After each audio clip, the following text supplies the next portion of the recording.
کا مطالعہ کیا BMS کے دوران بھی الحمدللہ ہمیں بہت سے نصاب کو پڑھایا گیا اور ہم نے اس کو پڑھا.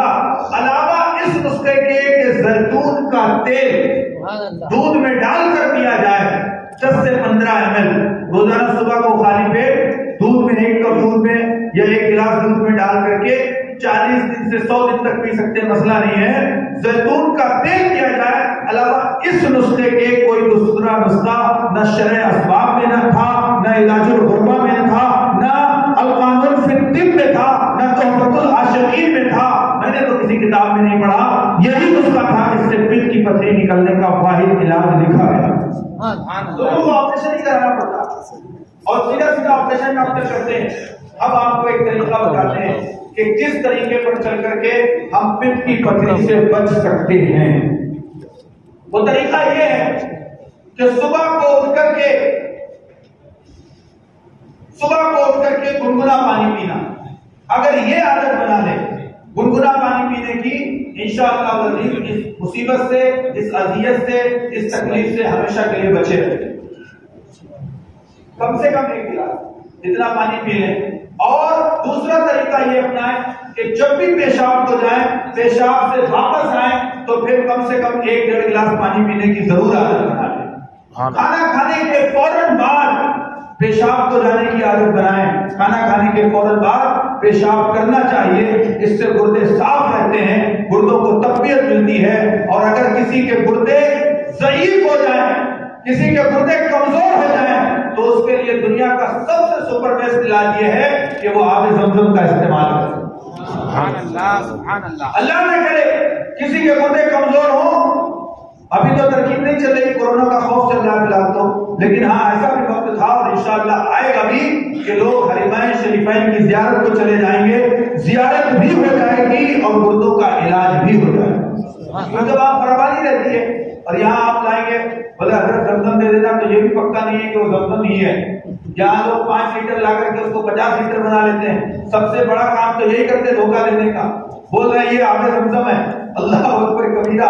کس بارگاہ سے آئے اور بول رہے اس کو آب زمزم، یہ بھی نہیں کہتے کس نے ملا ہوا. زمزم دیجیے.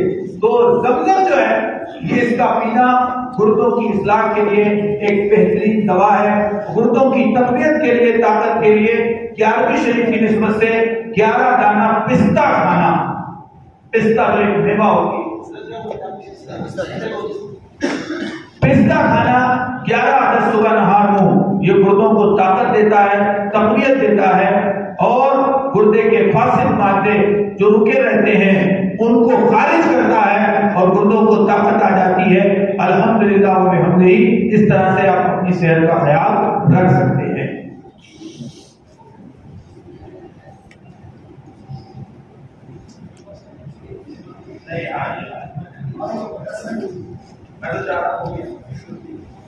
چلیے کچھ اہم باتیں 5 درود پاک پڑھ لیجیے.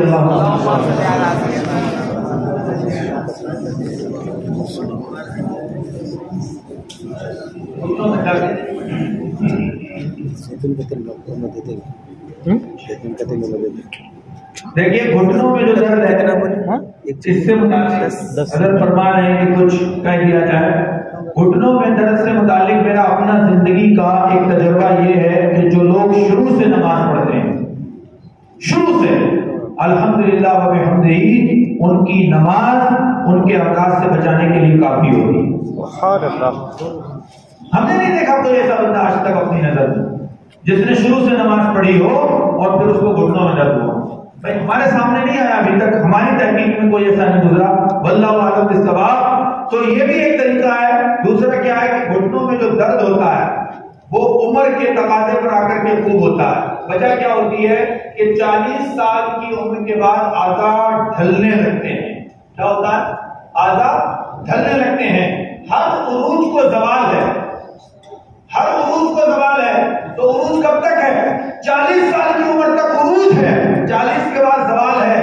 میں تو یہ کہتا ہوں کہ اگر صحت کی فکر کرنا ہے تو اسی 30 سال سے 40 سالہ زندگی میں کر لیجئے تاکہ 70 سال 60 سال کی عمر بھی بہترین شاندار گزرے. اپنے کھانے پینے کا طریقہ سنبھال لیجئے، نظام ہضم کو درست کر لیجئے، نظام بولیہ درست کر لیجئے. قلب کے امراض، دل کے امراض، صدر کے امراض، ان کا اگر کوئی ایشو ہے تو ان کو رفع دفع کر لیجئے، کیونکہ جس وقت بارش ہوتی ہے تو اس وقت نہ ڈیٹ رکتا ہے نہ پینٹ رکتا ہے، ادھر اندر سے انرجی جا رہی ہے، آدھا ساتھ نہیں دیں گے، طاقت نہیں رہے گی ان میں، جب ان میں طاقت اور تقویت نہیں ہوگی، قدرتی طور پر یہ نڈھال ہوں گے اور ان کا زوال شروع ہو جائے گا، تو پھر ان کی اصلاح صحت بڑی مشکل عمل ہے۔ اس لیے پہلے کریں، اگر کسی کو گھٹنے کا مسئلہ ہے تو اس کو چاہیے کہ وہ روغن ارنڈ لگایا کرے، ارنڈی کا تیل، ارنڈی کا جو تیل ہوتا ہے وہ لگایا کرے۔ ایک تیل آتا ہے اپنا روغن بابونا، روغن سرخ، ان دونوں تیلوں کو آپس میں مکس کر کے یہ لگائے، اوپر سے ارنڈ کا پتا باندھ لے، اور یہ طریقہ کار روزانہ مسلسل جب تک کرتا رہے جب تک بالکل ٹھیک نہ ہو جائے، اللہ نے چاہا تو شفا ضرور ہو۔ اب موٹاپے کی بات کر لیتے ہیں۔ موٹاپا ایک ایسی بلا ہے کہ اگر کہیں کوئی 30 سال پہلے کا گروپ فوٹو دیکھیں آپ، گروپ فوٹو جیسے کسی کی شادی میں کہیں بیٹھے تھے، ہم لوگ کے تھوڑے سے فوٹو نکل آئے، کسی نے لے لیے ادھر ادھر سے، تو آپ 30 سال پہلے کا ذرا دیکھیں، کبھی کہیں ملے، سب ایسے نظر آئیں گے، بالکل ہمارے جیسے، سمجھ رہے؟ لیکن جیسے ہی آپ اس دور کے فوٹو شاپ کو دیکھیے تو سب ماشاءاللہ صحت تندرست، مرد عورتوں سے کم نہیں، عورتیں کہتی ہم بھی تم سے کم نہیں،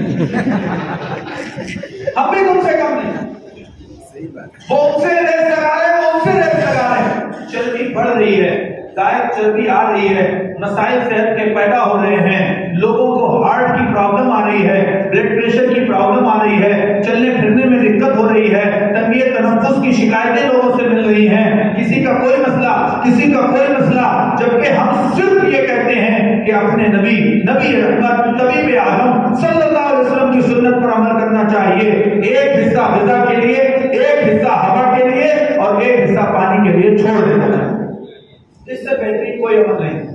اور اگر کسی کو موٹاپا کم کرنا ہے تو اس کے لیے 5 چاہ ہیں، کتنے؟ 5 چائے، چاول، چینی، چاٹ، چکنائی، کتنے؟ 5 چائے، چینی، چاول، چکنائی اور چاٹ۔ عورت کو آپ جیسے ہی بولیں گے 5 چیزیں چھوڑنا ہے تو وہ ایک بار اپنی طرف ضرور دیکھے گی کہ اتنے پہ صحیح ہے یا چھوڑنے میں بھلا ہے، کیونکہ